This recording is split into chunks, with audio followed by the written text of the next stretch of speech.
ឈរមិននឹងអោកែវប្រលឹងក្រមុំភូមិណាចរិយាទុនលន់គុណរំអង្ចាធ្វើឲ្យរៀមរាលងស្នេហ៍តែម្ដងបីថ្ងៃកន្លងបងតាមសួរឈ្មោះអូនព្រមសំដងឆ្លើយប្រាប់បងថាការពុតអូនឈ្មោះចានលៀងធីណាឬស្អីត្រុកនឹងណាឆ្លើយថាត្រុកស្ងួនតើនឹងទេមានមេពន់ឡកអូនរំក្បាច់ស្ងប់គ្រប់បែងដងបងរៀមឆោក្រោយខ្នងលួចមើលម្ដងម្ដងហើយមានបំណងចង់ចិត្តនាងឆ្អិនអស្រងមកជលិនគុណបុណ្យសូមជួយ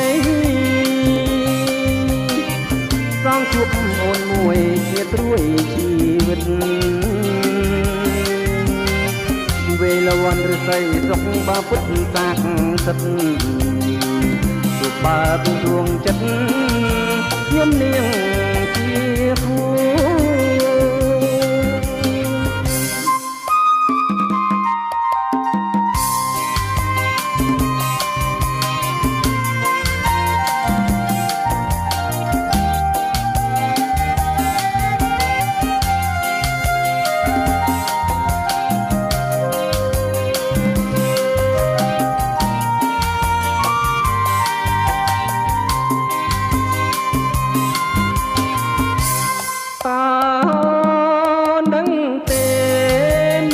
ពន់លោកអូនរំក្បាច់ស្ងប់គ្រប់បែងដងបង